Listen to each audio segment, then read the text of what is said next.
விசேஷ பலன்களை தந்திடும் வித்தியாசமான ஆலயங்கள்.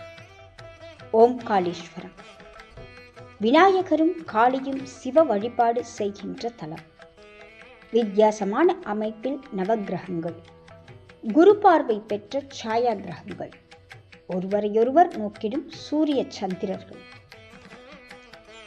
வாருங்கள், ஓம்காரேஸ்வரத்தை தரிசிக்கலாம். பொதுவாக குருவினது ஸ்தான பலத்தினை விட அவரது பார்வை பலத்திற்கே பலன்கள் அதிகம் என்பர்.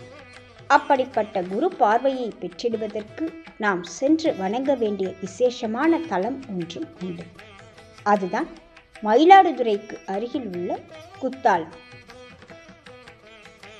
திருத்துருத்தி என்று தேவார பாடல்களில் குறிப்பிடப்படும் இத்தலம் இற்றை நாட்களில் குத்தாலம் என்று அழைக்கப்படுகின்றது. இத்தலத்தில் உள்ள 5 சிவாலயங்களுள் ஒன்றான ஸ்ரீ ஆனந்தவல்லி சமேத ஸ்ரீ ஓம்காரேஸ்வரர் ஆலயம். காளி சிவபெருமானை ஆனந்தமாக பூஜித்த ஸ்தலம். சிவபெருமானுடன் மகிழ்ச்சி பொங்கிட ஆனந்த கூத்து நிகழ்த்தி மகிழ்ந்த தலம் இது. இத்தலத்து அம்மையான ஆனந்தவல்லி காளியின் சாந்த ஸ்வரூபத்தினள் என்பது பலரும் அறிந்திராத அதிசயம்.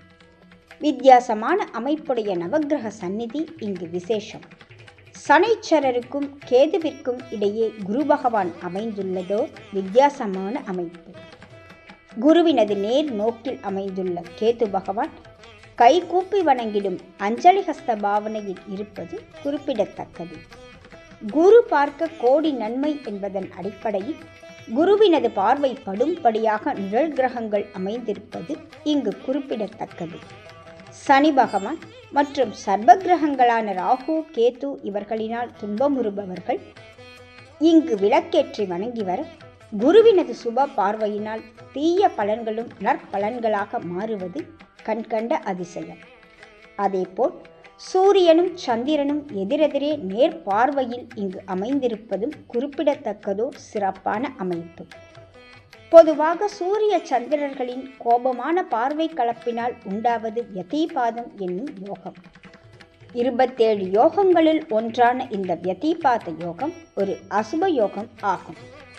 இந்த யோக தினத்தில் பிறந்தவர்கள் ஜனனகால ஜாதகப்படி பித்ரு சாபங்களினால் பாதிக்கப்பட்டவர்களாகவும் கடும் பிரச்சனைகளையும் போராட்டங்களையும் எதிர்கொள்ள வேண்டிய துன்பமான சூழலில் வாழ்நாளை கழிக்க வேண்டிய அவல நிலைக்கு உட்படுபவர்களாகவும் இருப்பது இயல்பு. இத்தகையவர்கள் இங்குள்ள ஓம்காரேஸ்வரரை வணங்கிய பின் நவக்கிரக சந்நிதியில் உள்ள சூரிய சந்திரர்களை முறையாக தீபமேற்றி வணங்கி வர கடும் தோஷங்களும் அகன்று வாழ்வில் இன்பம் தழைப்பது உறுதி. மேலாக காளி தனது கோபாவேச குணத்தினை அகற்றி ஆனந்த ரூபிணியாக மகிழ்ச்சி பொங்கிடும் கோலத்துடன் சிவலிங்க பூஜை செய்த தலம் இது. சிவபெருமானிடம் ஓம்காரத்தின் பொருளை உபதேசமாக பெற்று ஆனந்த தாண்டவம் செய்த அன்னை அதே மகிழ்ச்சி பொங்கிய கோலத்துடன் ஆனந்தவல்லி என்கிற பெயருடனேயே நிலைத்திருக்கிறாள் இங்கு. சிவலிங்க மூர்த்தியை பூஜித்த கோலத்துடன் நிலைத்திட்ட காளியானவள் அவளுடைய சுபாவமான கோபகுணம் அகற்றி சாந்த ஸ்வரூபிணியாக மகிழ்ச்சி பொங்கும் முகமண்டலத்துடன் இங்கு நிலைத்திருப்பது ஆச்சரியமாக இருக்கிறது அல்லவா? அதற்கும் காரணம் இருக்கின்றது. அம்மையின் மூத்த பிள்ளையான விநாயகரும் அருகிலேயே நிலைத்திருப்பதால் தான் காளி இங்கு காட்சி அளிப்பதாக ஐதீகம். ராகு, கேது இவ்விரண்டுமே ஈருடல் ஓருயிர் கிரகங்கள். கேதுவிற்கு அதிபதி விநாயகர், ராகுவிற்கு அதிபதி காளி.